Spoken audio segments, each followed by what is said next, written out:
Welcome back, everybody, for Bleav in Mizzou, episode 11. Got Marcus Lucas here, recapping the game against the Tennessee Volunteers. Loss for Mizzou, real solid effort in that first half. I don't think it was a lack of effort in the second half. I think we just saw what Tennessee is capable of.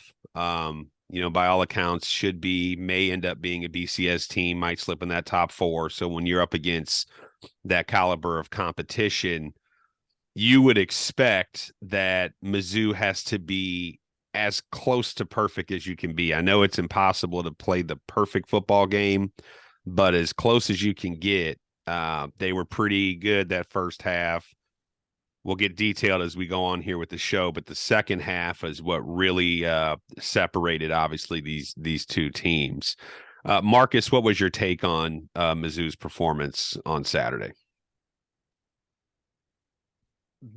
The broken record continues. Oh Yeah. man, it's just put together a real good first half. We looked good, moving the ball around on offense. I think we talked about it a little bit before we got on, but Brady Cook, he was over 100 yards rushing for the game. I mean, he was moving around. I think he was finding a groove. He was kind of extending the game that he kind of had in Kentucky. Mm-hmm. Just kind of felt that groove, kind of continued to move through the first half of the game. So it looked promising. It looked like we were going to be able to handle ourselves. We knew it was going to be a high scoring game. We didn't know it was going to go that way. Yeah. But I think that there's definitely positives that came out of the game. We were able to make some big plays, get a lot of guys different touches and things like that, and we just couldn't put together a full game. The second half, it seemed like Tennessee came out and they changed the game plan up a little bit, and they were able to capitalize on the weaknesses that they displayed in the first half and correct those mistakes, and they did what Tennessee's been doing all year.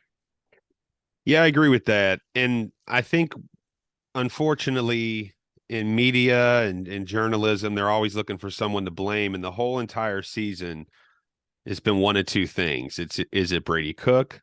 Is it Coach Drink? Is it Brady Cook? They just keep going back and forth. And I don't really know what Brady could have done differently in this game. Obviously, the South Carolina game, he established himself as the starting quarterback, and Sam Horn and Tyler Macon are unlikely to get any touches. They might get something in this upcoming game if Mizzou can run away with it. But, he had 217 yards passing, 2 touchdowns, and again, 106 yards on the ground. So obviously he's faster and elusive than any of us thought, and he continues to demonstrate that. If you're Coach Drinkwitz, do you consider making that a focal point if this guy is going to get you 6.6 yards a carry? Is that something that you become less reactive, which, pocket collapses, pressure comes, he makes that decision and he bounces out? But if he's going to do that, should Drink maybe call more plays that are designed runs for Brady? Because I think less than No, half of them are designed. no, I don't think so. I think Brady he showed glimpses throughout the season of his ability to extend plays and to move outside of the pocket and make throws down the field. I think that his rush game was a reflection of Tennessee's defense dropping back and making him use his feet, taking away those options in the air. I think that that's what they tried to do is slow down our run game, so it caused us to pass the ball a little bit more. Mm-hmm. And when we were covered and weren't able to get the ball off necessarily, that's whenever we started running the ball. He had 16, I think, carries, 15 or 16, and I know he had that 40-yarder. So, I mean, if you take that 40-yarder, around Yeah. 15 carries for 60 yards is a lot different. Mm-hmm. So I think that we just got to continue to call the plays the way that we have been calling the plays. And whenever those runs, we don't necessarily need the quarterback design runs, but whenever there's an opportunity to game plan, maybe, hey, it's a good wrinkle. It's a good diversion to throw in there. It's always good whenever you're, dropping, 7 guys, Mm-hmm. and we can get a little bit of leak in the offensive line or the defensive line and then make something happen. Those are always good plays to be had, but I don't think that we're going to start seeing design quarterback runs and things like that. We got to get our running backs going. That's what they're back there for. I think the next leading rusher only had about 20 something yards. That's Mm-hmm. not going to cut it in any SEC football play. So I think that's where the area focus needs to be, is how do we get our running backs going? I agree, because he did stay committed to the running game. When you factor in Brady 16 carries, Cody Schrader had a rough game, and he's been great all year. So 10 carries for 25 yards. That 2.5 per carry is not indicative of what we've seen him do. Elijah Young, Nathaniel Pete, these guys each had 3 carries aside. They had a couple wide receiver rushes with Burden and Dominic Lovett. But when you get that far behind in the second half, you can maybe run to do some change of pace, maybe a draw, maybe try to bring that secondary in. But ultimately, when you find yourself down 10 and then 15 and what ended up being almost, 40 plus, you Right. can't run the football if you wanted to. With that No. said, though, I do think Drink has done a good job of committing to that running game, because that'll be instrumental against New Mexico and against Arkansas. It may not mean a whole lot against Tennessee when you're getting beat up, but those running backs getting those touches, I think, is a big deal. Speaking of play calling, all season there's been, I'm gonna say, rumblings, and when it was addressed, Drinkwitz said, I would consider turning over the play calling offensively in the offseason. And I don't know if you agree with that, but I think that's absolutely the right approach. It's too late in the game. I think 2 weeks, 3 weeks ago was too late in the game to make a sudden adjustment like that. That's tough on these guys to have to learn new schemes, potential new plays, drop off plays they're comfortable with, and adjust that with a new play caller. How much of Drink's play calling do you think is a responsibility of this football team for a loss like this, which is a brutal loss? It's close for a while, but the final tally is bad. And how much of it is just that Tennessee is that much better? I think it's a combination of both. I don't think that there's necessarily bad play calling. Um, Essentially, if we could copy the first and second half, if we did what we did in the first half and the second half, I should say, and we can get our defense going to stop those guys. Such a potent offense that Tennessee has. Yeah. They went for over 700 yards. Yeah. So it's hard to stop that. When you're in a shootout like that, and your defense, it's short fields, it's 3 plays and they're scoring, they're getting downfield, you blink, you go fill up your drink, and they're scoring. Yeah. Whenever the offense is getting those opportunities and we're not able to convert on third down, and we're doing 3 and outs and things like that. I think we were under 30% on third down again. That those things, I think we only had 1 turnover this game, but the turnover margin, the penalties, we beat ourselves in Yeah. many ways. I can't say that it's one way or the other. Tennessee's a great football team. That's why they're top 5, and they're gonna, like you said, they're gonna be in the fight to get a national championship this year. So we own the possession. And like I said, our offense had the ball a lot. We just couldn't Yeah. convert. We couldn't convert. Yep. We couldn't get the ball in the end zone. So especially late into the second half. So I think they're, like, to answer your question, Drinks continuing to do a good job. I think that we have to execute, and that's what it ultimately comes down to. is the players that, the coaches can only call the plays, but the plays are only as good as we can execute as players. And we gotta execute.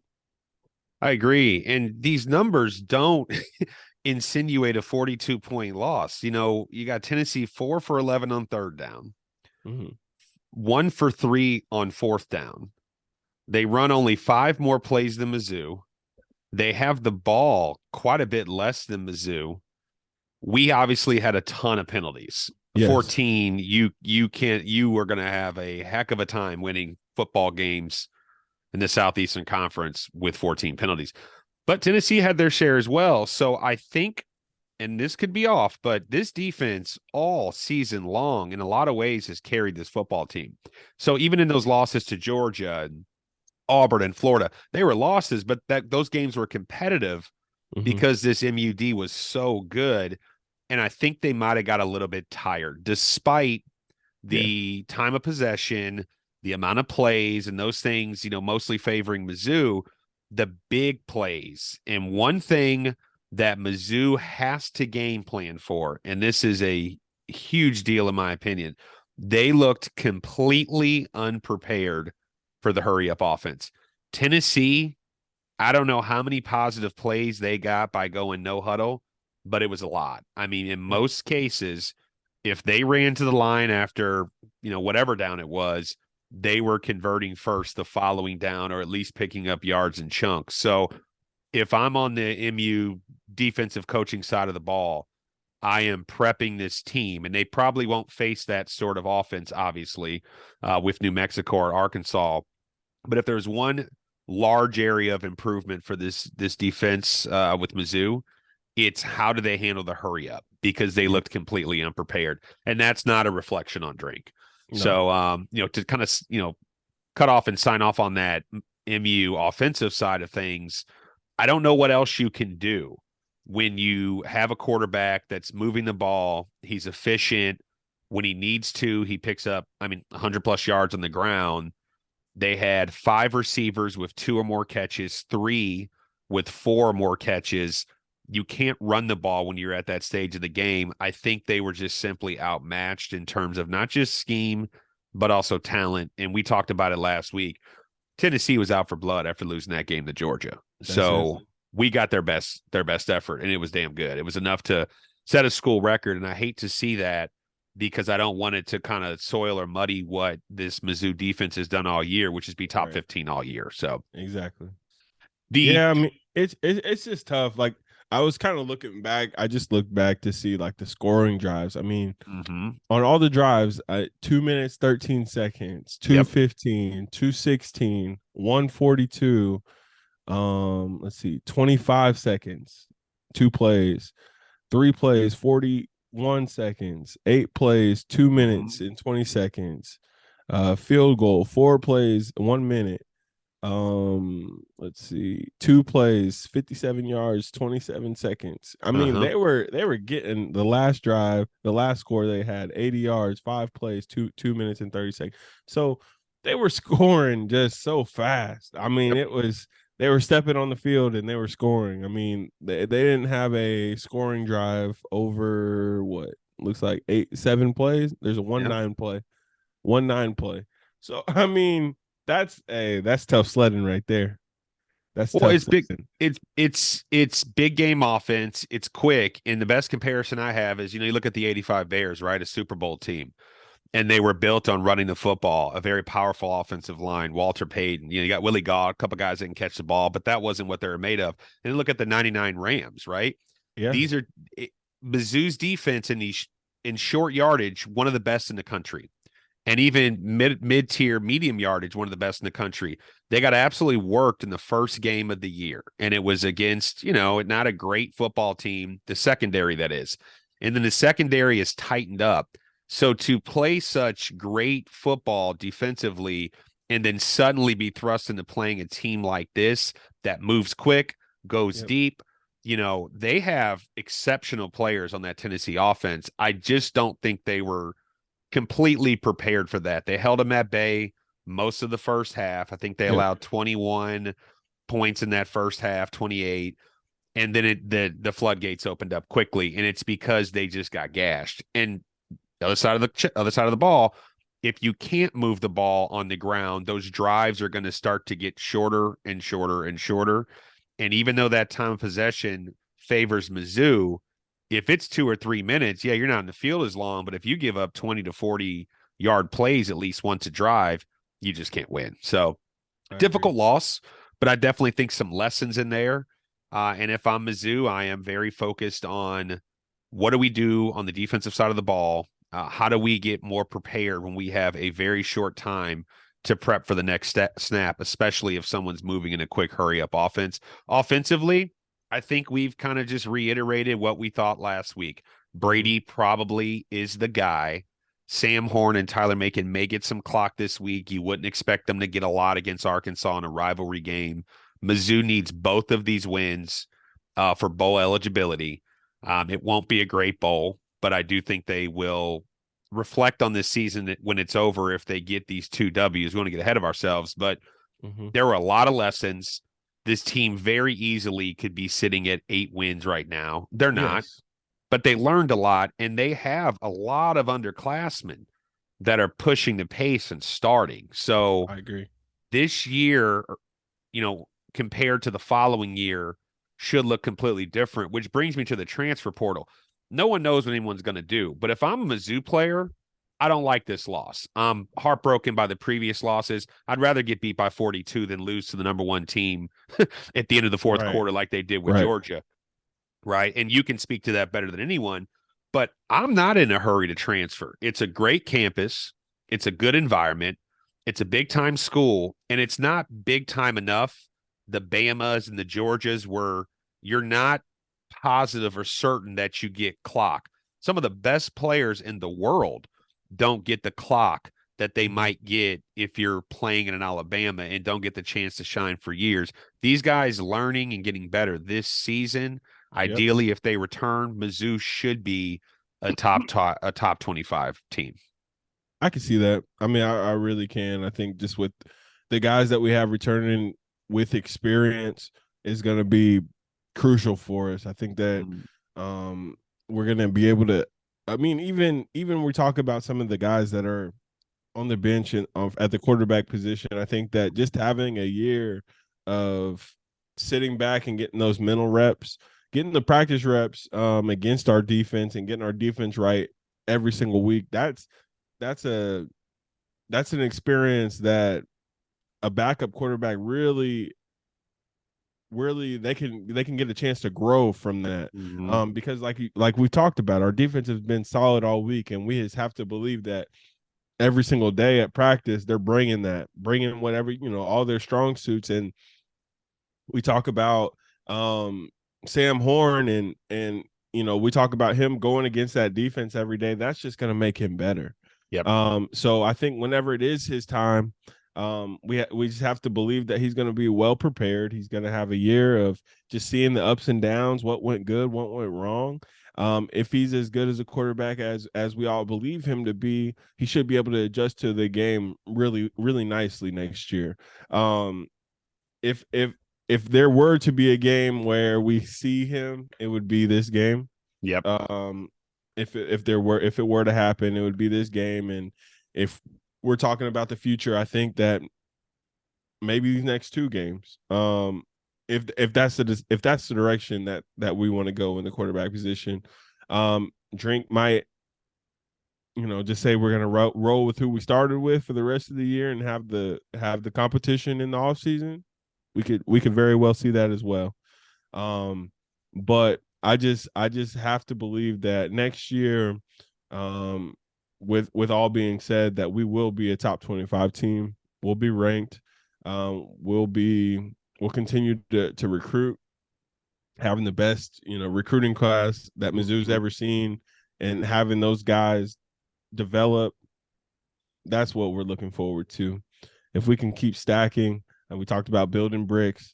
If we keep stacking wins, stacking experience, stacking, the feeling of losing right now, even just having that burn I mean, I just remember my junior year, we were pretty bad. We were 5-7, I Bleav, and we came back that next year. Just everybody came back early, from off season. Mm-hmm. Everybody just had a different focus, and it was, national championship or bust basically. And Mm-hmm. we were half a quarter away from getting Very there. close. Yeah, so I think that if we can get that mentality of we're starting for next year now. I mean, we don't want to overlook these last two games. We still have Sure. opportunity to get bowl eligible and things like that. But we have to. I hope this team is sticking together because the upside is through the roof. The upside is massive. And as much as losing, let's call it what it is, it sucks. There are some lessons that only losses can teach you. And That's I it. hate that, but that is as real as it gets. I tell my kids that, in youth Mm-hmm. sports, and I, coach, little guys, but it's Yeah. like, hey, the world ain't over, but if you're not willing to get better and come back and try this again, then you're not on the right team. And I feel like Mizzou has those guys. Real quick, two notes, one specific, the play calling. So I don't have the exact stat in front of me. There were 5 fourth downs where Mizzou was 4th and 3 or less. And I do Bleav that Drink is a good play caller. I do Bleav his commitment to the run, which was kind of spotty in the beginning of the year, has changed, recognizing that he had Elijah Young, Nathaniel Pete, Cody Schrader. All three of these dudes would be the premier backs at most schools. So that's a good problem to have. But he decided no matter who it is, and even if it's a committee, we're going to run. So I respect that. I know he made a conscious effort to get Luther Burden more involved as the season went on. But the aggressiveness that I think is required in the SEC is it's I don't want to call it scary, but I think it's got to work itself out because what he's doing and has done all year, and I'm not saying it's a bad thing, is my defense is that good. If it's 4th and 2, we're going to kick this ball. So there was that, and then there was also a couple on the other side of the field where you got Harrison Mevis. Ever since that Auburn miss, has been probably the best field goal kicker in all of college football.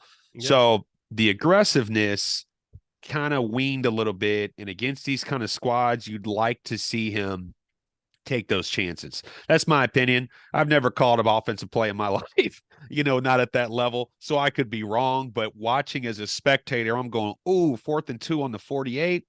We might want to do that because Tennessee, not a thought in mind every single time they went. And then another thought, real quick, on Sam Horn.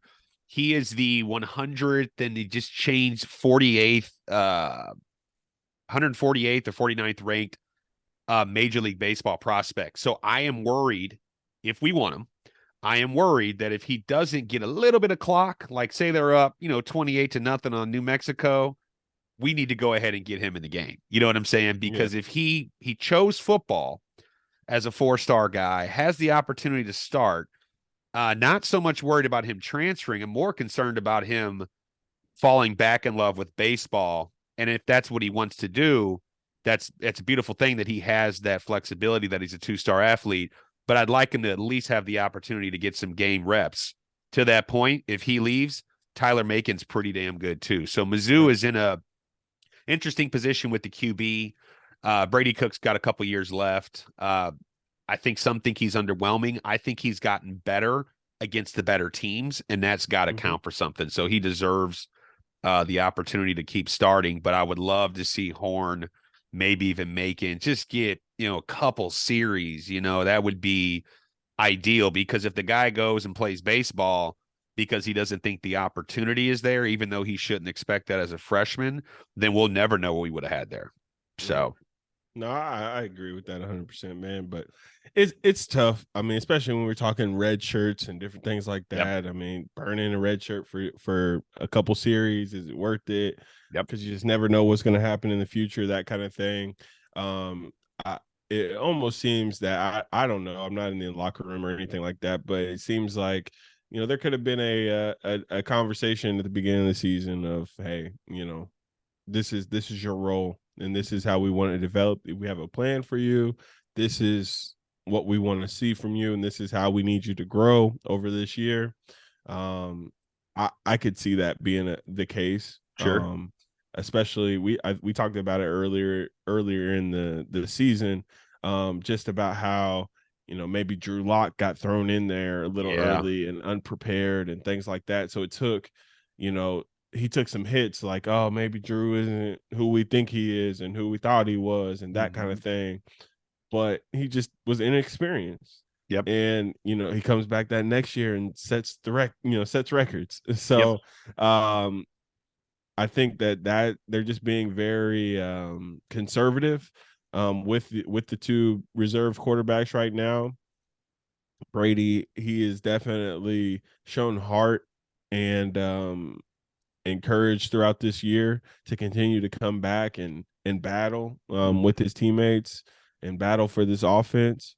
So as a leader, I give him his kudos.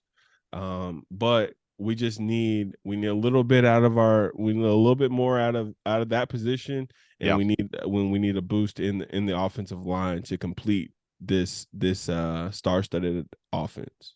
Well, and also integration into an offense experience is huge, but integration's tough. You saw what happened, even though Jack Abraham had 2-3 years under his belt. He came in that K-State game, immediately threw 2 picks. So Right. there is something to be said about Brady Cook's comfortability with Drink, the play calling, the playbook, and the squad. So bringing Horn in a competitive game or close game now is probably a horrible idea. So it's going to have to Correct. be lopsided against New Mexico State or Arkansas. I can't think of any other reason why you risk that bowl eligibility if it's a close game, because Sure. no matter how talented he is, his level of comfort is probably not going to be near what Brady's is. We got a few minutes left. 2 things before we get to prediction, or one thing. Will your spot be open? This is a primetime game. Will Crustaceans be popping this Saturday? We'll be popping. We'll Okay. be open all weekend. So Friday, Saturday, and Sunday we'll be good to go, man. So come on through if you can before. The game's at 7 this week. It's at 7. I'm actually there around 2:30. Every time I try to get down there, it's me trying to sync up with my son who's in the band. Nice. And if I have Oh, I him, didn't know that. he's in the What marching band. instrument? Tenor sax. Oh, that's awesome. I love the tenor sax, man. Yeah. Maybe we can get him to come over and play. That'd Dude, be cool at the restaurant. he's incredible. And the whole squad, they just show up at these restaurants and bars and play for free. They're incredible. My son, he actually plays 9 instruments, but that is his go-to. Quick shout out. They're doing the Macy's parade in New York on Thanksgiving. Marching Mizzou is. So that's and they awesome. did the halftime show at Arrowhead Stadium for Chiefs Chargers this year.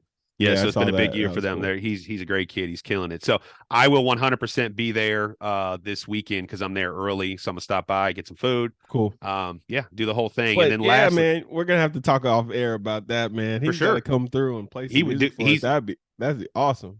Dude, he's incredible. And the whole squad's good. I mean, they practice, from playing there. They practice a lot. They put the work in. Yeah. They do, for sure. It's brutal, but he loves it. And then what is your prediction for this game? I know that's not the best team we've played. I'm going to try not to get ahead of myself and go crazy. I just want a W, but what's your prediction? You go first. Me go first. Let's see. I think we're gonna light it up. We have to. We have to. I think I gotta see 2 receivers over 100 plus yards. So I gotta see 48 to 21. Okay. All 48 to 21. That's it. Okay. I'll take that. I'm sticking to it. I think this defense is mad. I don't think they give up 21. I'm gonna go 34 to 14. That's my prediction. We're low on time. They're about to cut us off here. But, hey, man, it's great to see you. Always a pleasure. We will have this up on YouTube, Twitter, Facebook, the whole thing. We appreciate everybody watching. This is a very important game for the Missouri Tigers. Yes, a must-win, as is Arkansas. But before we get to that rivalry game, we don't want to look ahead. And if Marcus and I don't talk or see everyone beforehand, hope everybody has an amazing Thanksgiving. Anything you want to add there, sir? No, happy holidays, everybody. Happy Thanksgiving.